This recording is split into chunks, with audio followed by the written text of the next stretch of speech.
Hello friends, मैं प्रीति आपके अपने चैनल मंत्र education hub always the right way में एक बार फिर से बहुत बहुत स्वागत करती हूँ। हम सीटेट 2022 की प्रिपरेशन की ओर आगे बढ़ रहे हैं, जिसमें आज हम सीडीपी एमसीक्यू की तीसरी क्लास पर हैं और इससे पहले हम 2 क्लासेस ले चुके हैं और लिंक डिस्क्रिप्शन में प्रोवाइड कर दिया, तो हम आ जाके ले सकते हैं। इम्पॉर्टेंट क्वेश्चन है, प्रीवियस ईयर्स में आए हुए हैं और कुछ ऐसे हैं जो इम्पॉर्टेंट टॉपिक है उनमें से आने के चांसेस ज़्यादा हैं उनके, तो हम उसके बारे में बात कर रहे हैं। लास्ट तक क्लास में बने रहिएगा। कैसी लगी वीडियो ये ज़रूर बताइएगा। पसंद आए तो लाइक और शेयर किए बगैर बिल्कुल मत जाइएगा। और अभी तक चैनल को सब्सक्राइब नहीं किया है तो ऐसे इन्फॉर्मेशन के लिए, अपडेट के लिए जल्दी से चैनल को सब्सक्राइब और बेल आइकन को दबाना बिल्कुल मत भूलिएगा, जिससे इस चैनल पे आने वाली वीडियो की नोटिफिकेशन आपको जल्दी से मिले। तो चलिए बिना वक्त ज़ाया आज की क्लास शुरू करते हैं और पहला क्वेश्चन देखते हैं क्या है। आज की क्लास का पहला क्वेश्चन है, as per Howard Gardner theory of multiple intelligence, how would the intelligence of a person with the following characteristic to be characterised.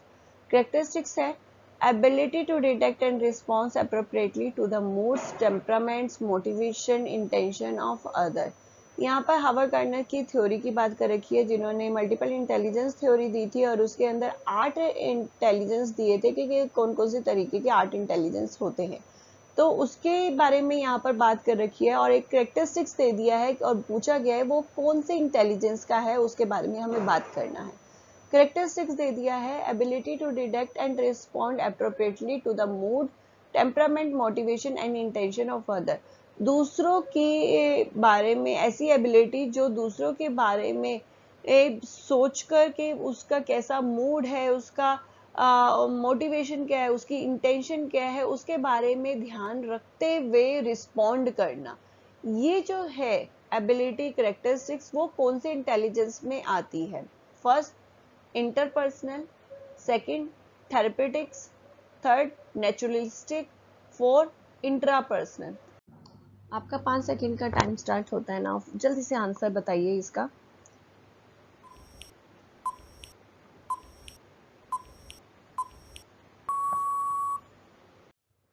सही आंसर है 4 इंट्रापर्सनल। ऐसा क्यों है, पहले देखते हैं हम लोग। पहला आता है इंटरपर्सनल। इंटरपर्सनल होता है अपनी फीलिंग के बारे में सोचना, अपने मोटिव्स के बारे में सोचना। यहाँ दूसरों की कोई बात नहीं होती है, जो हमारी इंटेलिजेंस होती है वो हमारे अपने बारे में सोचती है। सेकंड हमारा मैंने बताया ही है कि ये उसका पार्ट नहीं है इंटेलिजेंस का, तो ये भी गलत है। थर्ड जो है आपका नेचुरलिस्टिक की बात करता है कि नेचर क्या है, नेचर क्या कहता है, नेचर क्या सोचता है। एज अ ह्यूमन जो है नेचर की बात करता है, ह्यूमन नेचर की बात करता है, लेकिन यहाँ पे पर्टिकुलर किसी अदर पर्सन की, पर्टिकुलर पर्सन की बात नहीं होती है। नेक्स्ट आता है 4। यहाँ पर जो है इंट्रापर्सनल, ये इंट्रापर्सनल जो है वो दूसरों को ध्यान में रखने की बात करता है, दूसरों की फीलिंग को ध्यान में रखता है, दूसरों के बारे में वो क्या सोचते हैं उसके बारे में ध्यान रखता है। ये चीज याद रखिए। सेकेंड क्वेश्चन है, which of the following is not a principle of development. यहाँ पर जो डेवलपमेंट के प्रिंसिपल दे रखे हैं उनमें से कौन सा नहीं है डेवलपमेंट प्रिंसिपल का, वो हमें बताना है। सबसे पहला है, development takes place gradually over a period. विकास समय के साथ धीरे धीरे घटित होता है। सेकेंड ऑप्शन है, exact course and nature of development is determined at the time of birth itself। विकास की सटीक जो गति है और उसकी जो प्रकृति है वो जन्म के समय ही निर्धारित हो जाती है। थर्ड ऑप्शन है, individual develop and different rates.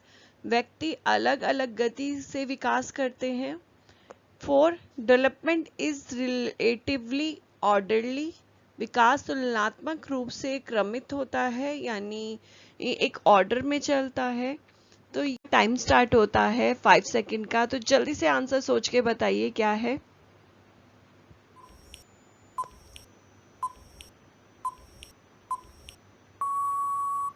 Answer है सेकंड, क्योंकि ये डेवलपमेंट का प्रिंसिपल नहीं है कि बर्थ के समय ही डिसाइड हो जाता है कि हमारा कितनी हाइट होगी, कितना वेट होगा, हमारा कॉग्निशन क्या होगा, हमारी लैंग्वेज कैसे होगी।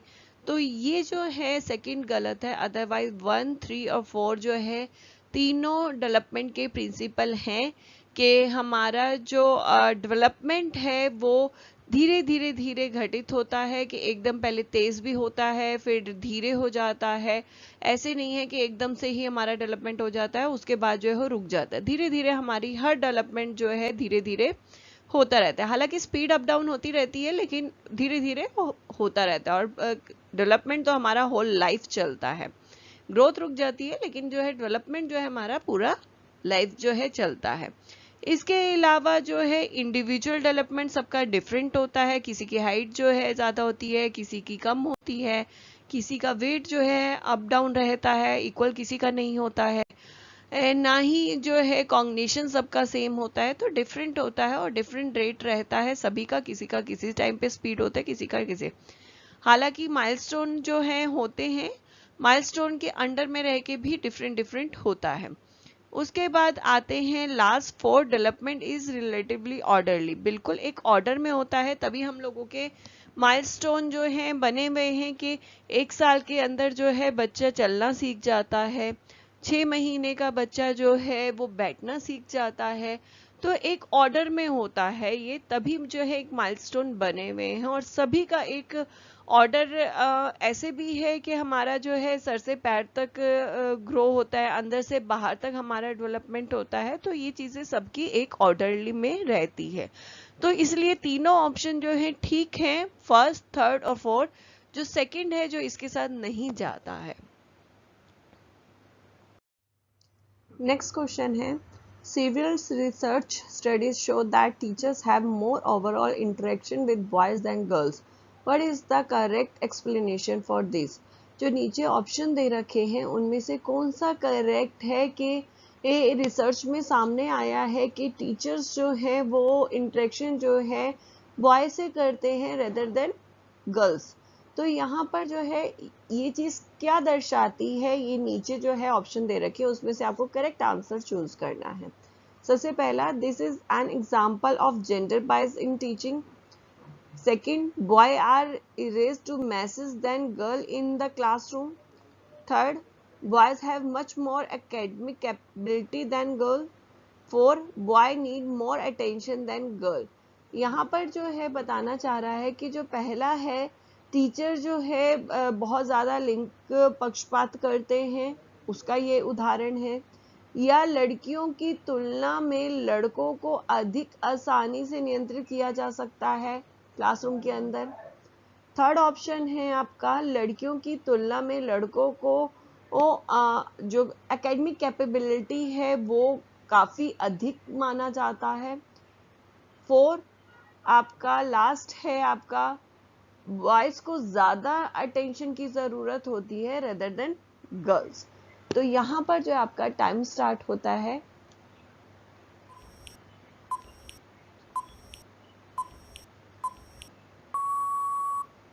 This is an example of gender bias in teaching. Teaching के अंदर जो है जेंडर के पक्षपात जो है क्लासरूम में होने का एग्जाम्पल है। अगर एक टीचर जो है बॉय से बात करता है, गर्ल से नहीं करता है, तो जनरल सी बात है कि वो पक्षपात कर रहा है।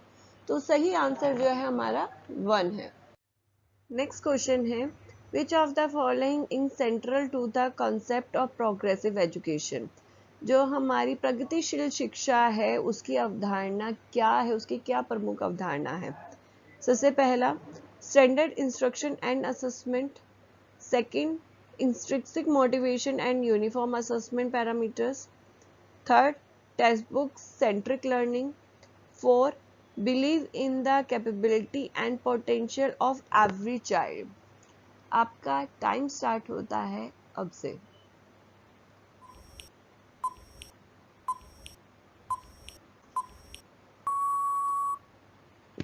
Four, believe in the capability and potential of every child. वो हर बच्चे की उसकी कैपेबिलिटी और पोटेंशियल पे बिलीव करती है।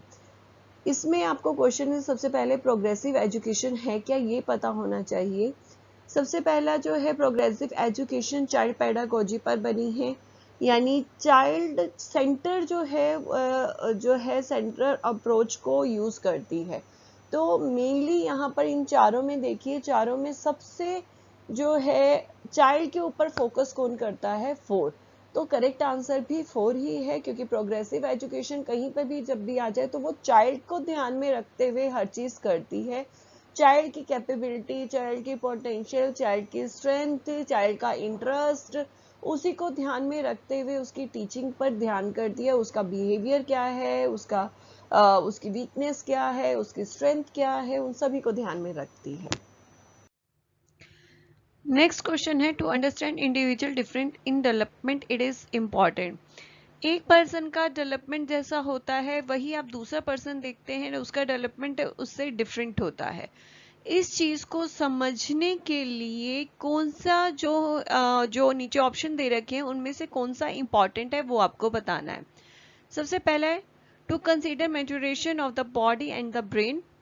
सेकेंड है to consider both inherited characteristics as well as environmental factor and their internal play. Third, to look at the inherited characteristics that given each person a special start in life. Fourth है to look at the environmental factor that affect individuals. आपका time start होता है अब।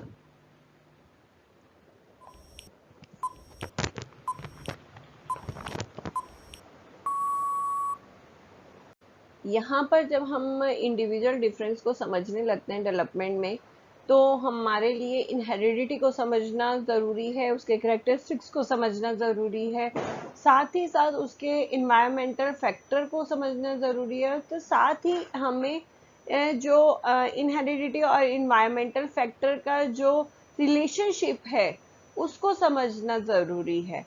तो हमारा correct answer है second. Next question है cooperative learning and peer tutoring dash in an inclusive classroom. जो कोऑपरेटिव लर्निंग है और पीयर ट्यूटरिंग है वो इंक्लूसिव क्लासरूम में है, क्या है वो बात करनी है। इसके ऑप्शन है शुड बी ऑकेजनली यूज, के ऑकेजनली इसका यूज किया जाता है। Second, should not be used, इसको यूज नहीं किया जाता है। Third, should be actively promoted, इसको बार बार यूज करना चाहिए, प्रमोट करना चाहिए कोऑपरेटिव लर्निंग को और पीयर ट्यूटरिंग को इंक्लूसिव क्लासरूम के अंदर। या four, should be actively discouraged, इसको जो है बिल्कुल उत्साहित नहीं करना चाहिए। तो आपका टाइम स्टार्ट होता है अब।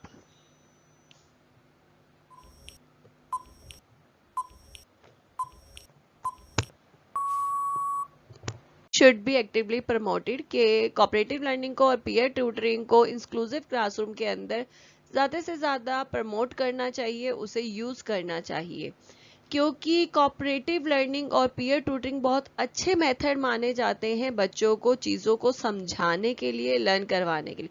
क्योंकि बच्चों को अपने साथ के जो पीयर्स होते हैं उनका बहुत असर पड़ता है, उनकी बातों का, उनकी लर्निंग का, तो बहुत जल्दी लर्न करते हैं। अगर एक टीचर जो चीज़ करवा रहा है उसे जितने टाइम में लर्न करेंगे उतने कम टाइम में वो अपने पीयर से वही चीज़ सीख जाते हैं। तो इसलिए करेक्ट आंसर है 3, should be actively promoted. Next question है which of the following is most important in an inclusive classroom.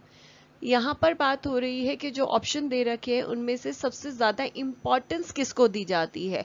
सभी चीजें यूज होती हैं इंक्लूसिव क्लासरूम में, लेकिन इसमें से इंपॉर्टेंस किसको दी जाती है। First, promoting cooperative learning. Second, individualized education plan. Third, uniform instruction. Four, standardized testing. आपका टाइम स्टार्ट होता है अब।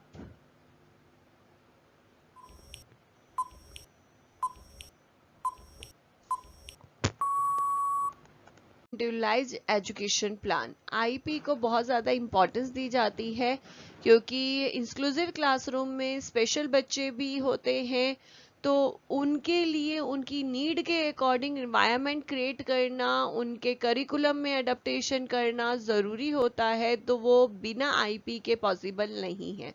तो इसलिए जो है सबसे ज़्यादा इम्पोर्टेंस जो दी जाती है वो आईपी को दी जाती है। हालांकि पर कोऑपरेटिव लर्निंग भी इम्पॉर्टेंट है, उसे भी प्रमोट किया जाता है, यूनिफॉर्म इंस्ट्रक्शन भी दिया जाता है, स्टैंडर्डाइज टेस्ट का भी यूज़ किया जाता है, लेकिन सबसे ज़्यादा जो इम्पॉर्टेंट है वो इंडिविजुअलाइज एजुकेशन प्लान है, क्योंकि बिना इसके आपको उसकी बच्चे की नीड का, उसकी स्ट्रेंथ का, उसकी वीकनेस का नहीं पता लगेगा। आप उसे किस तरीके के इंस्ट्रक्शन प्रोवाइड करेंगे वो आप नहीं प्लान कर सकते हैं। आप जो है किन बच्चों के साथ उसे कोऑपरेटिव लर्निंग करने के लिए प्रमोट करेंगे वो आप नहीं प्लान कर सकते हैं। कौन से टूल का उसके लिए यूज करेंगे वो आप प्लान नहीं कर सकते हैं। तो इसलिए सही आंसर है 2, इंडिविजुअलाइज एजुकेशन प्रोग्राम, जिसको हम आईईपी के नाम से भी जानते हैं। नेक्स्ट क्वेश्चन है, Which of the following is a correctly matched pair of learners and their primary characteristics? Learner दे रखे हैं, साथ में उनके कैरेक्टरिस्टिक्स दे रखे हैं, तो कौन सा ऑप्शन सही है उनके कैरेक्टरिस्टिक्स के साथ, तो वो आपको मैच करना है, सही चूज करना है। First, creative learner, hyper active, slow in completing work. Second, attention deficit learner, high motivation, can sustain attention for long period of time. Third, hearing impairment learner cannot comprehend visual information. 4, dyslexia learners lack reading and writing fluency. आपका time start होता है अब।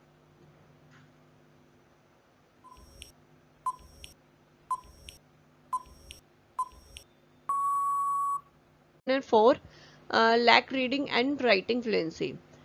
यहाँ पर हम starting से देखते हैं ये क्यों है। सबसे पहला हम क्रिएटिव लर्नर की बात करते हैं। क्रिएटिव लर्नर जो है हाइपर एक्टिव बिल्कुल नहीं होते हैं और ना ही उनका जो काम स्लो रहता है। क्रिएटिव लर्नर्स वो होते हैं जिनको नए नए आइडियाज आते हैं, अपने किसी भी काम में वो क्रिएटिविटी दिखाते हैं, दूसरों से डिफरेंट करने की कोशिश करते हैं। नेक्स्ट आता है अटेंशन डेफिसिट लर्नर। यहाँ पे बच्चों में अटेंशन की प्रॉब्लम होती है, लेकिन यहाँ पर जो है सेकंड बिल्कुल वही दे रखा है कि उनका अटेंशन लंबे टाइम तक बनाए रखते हैं, तो गलत है। हालांकि हाई मोटिवेशन भी वो नहीं होते हैं, लेकिन ये सेकंड रीजन की वजह से तो बिल्कुल ही है। फर्स्ट रीजन पे मेरा ध्यान ही नहीं जाता जब ये इतना बड़ा ये दे रखा है। थर्ड हमारा है hearing impairment learner can not comprehend visual information. तो जब वो सुन नहीं सकते हियरिंग इम्पेयरमेंट पर्सन, तो वो अधिकतर इंफॉर्मेशन जो है विजुअल ही लेते हैं, और यहाँ दे रखा है कि can not comprehend visual information. तो ये तीनों गलत है। सही आंसर है आपका 4, डिसलेक्सिया। डिसलेक्सिया का मतलब होता है, डिस का मतलब कमी और लेक्सिया हमारा रीडिंग का होता है। तो यहाँ पर जो है प्रॉब्लम होती है बेसिकली रीडिंग के अंदर, लेकिन रीडिंग के अंदर की वजह से राइटिंग फ्लुएंसी भी आती है। नेक्स्ट क्वेश्चन है, the ability to come up with original and divergent solution to a problem is a primary characteristics of. यहाँ पे नीचे ऑप्शन दे रखे हैं, तो किसका कैरेक्टरिस्टिक्स है कि वो प्रॉब्लम को जो है सॉल्व करते हैं ओरिजिनल तरीके से या डिफरेंट तरीके से जो है सॉल्व करते हैं, डिफरेंट रास्ते जो है ढूंढते हैं कि एक प्रॉब्लम है उसे कैसे सॉल्व किया जा सकता है, किस किस तरीके से। तो पहला ऑप्शन है क्रिएटिव चिल्ड्रन, सेकंड है children with learning disability, third है इकोसेंट्रिक चिल्ड्रन, फोर्थ है इम्पेयर्ड चिल्ड्रन। आपका टाइम स्टार्ट होता है अब।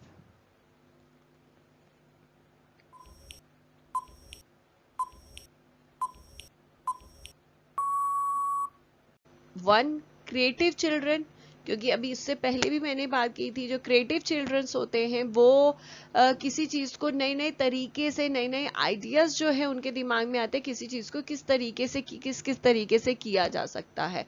तो यहाँ पे क्रिएटिव चिल्ड्रन भी जो है कोई उनको प्रॉब्लम दी जाए तो वो जो ओरिजिनल सोल्यूशन है उसके साथ साथ नए नए सोल्यूशन निकालते हैं कि इसको इस तरीके से भी सॉल्व किया जा सकता है। तो करेक्ट आंसर है 1, क्रिएटिव चिल्ड्रन। नेक्स्ट और लास्ट क्वेश्चन है आज की क्लास का, सबसे इजी क्वेश्चन है, what instruction adaptation should a teacher make while working with student who are visual challenged. जो विजुअल चैलेंज बच्चे हैं, स्टूडेंट्स हैं, उनके लिए टीचर किस तरीके की इंस्ट्रक्शनल अडेप्टेशन करेगी या करनी चाहिए। First, oriented her self so that the student can watch her closely, ताकि जो टीचर जो है ओरिएंट करेगी ताकि स्टूडेंट जो है उसे देख सके, पास होके सेकंड है focus on a variety of written task specially worksheet, ज़्यादा से ज़्यादा रिटन टास्क कराने पे फोकस करेगी स्पेशली वर्कशीट पे। थर्ड है speak clearly and use a lot of touch and feel material, अपना जो भी बोल रही है वो क्लियरली बोलेगी, साफ बोलेगी, साथ ही जितना हो सके टच वाली चीज़ों का यूज़ करेगी, उसे फील कराएगी, फील मटेरियल यूज़ करेगी। 4 use a variety of visual presentation, ज़्यादा से ज़्यादा विजुअल प्रेजेंटेशन का यूज़ करेगी। तो आपका टाइम स्टार्ट होता है अब।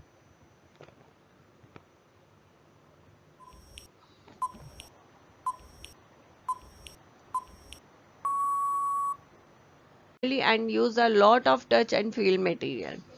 यहाँ पर जो है सभी में आपको पता है विजुअल चैलेंज की बात हो रही है और यहाँ हर एक में जो है देखने की बात कर रखी है। फर्स्ट ऑप्शन में वॉच बच्चा इजीली कर सके, थर्ड में भी बच्चा रिटन टास्क कैसे करेगा जब वो देख नहीं पा रहा है, फोर्थ भी विजुअल प्रेजेंटेशन, उसका कोई फायदा नहीं है जब तक बच्चा देख नहीं पा रहा है, विजुअल चैलेंज्ड है वो बच्चा।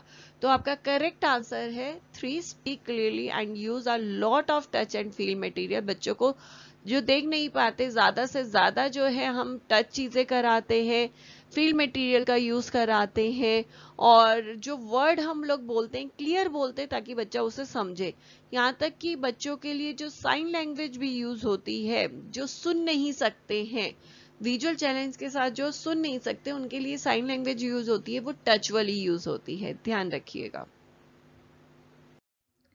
आज की क्लास यहीं खत्म होती है। आज के क्वेश्चन आपको कैसे लगे ये जरूर बताइएगा, उनका एक्सप्लेनेशन जो है अच्छा लगा तो भी बताइएगा। अगर आप कुछ इम्प्रूवमेंट चाहते हैं या किसी और तरह की मेरे से हेल्प चाहते हैं, कमेंट सेक्शन में आप लिख सकते हैं।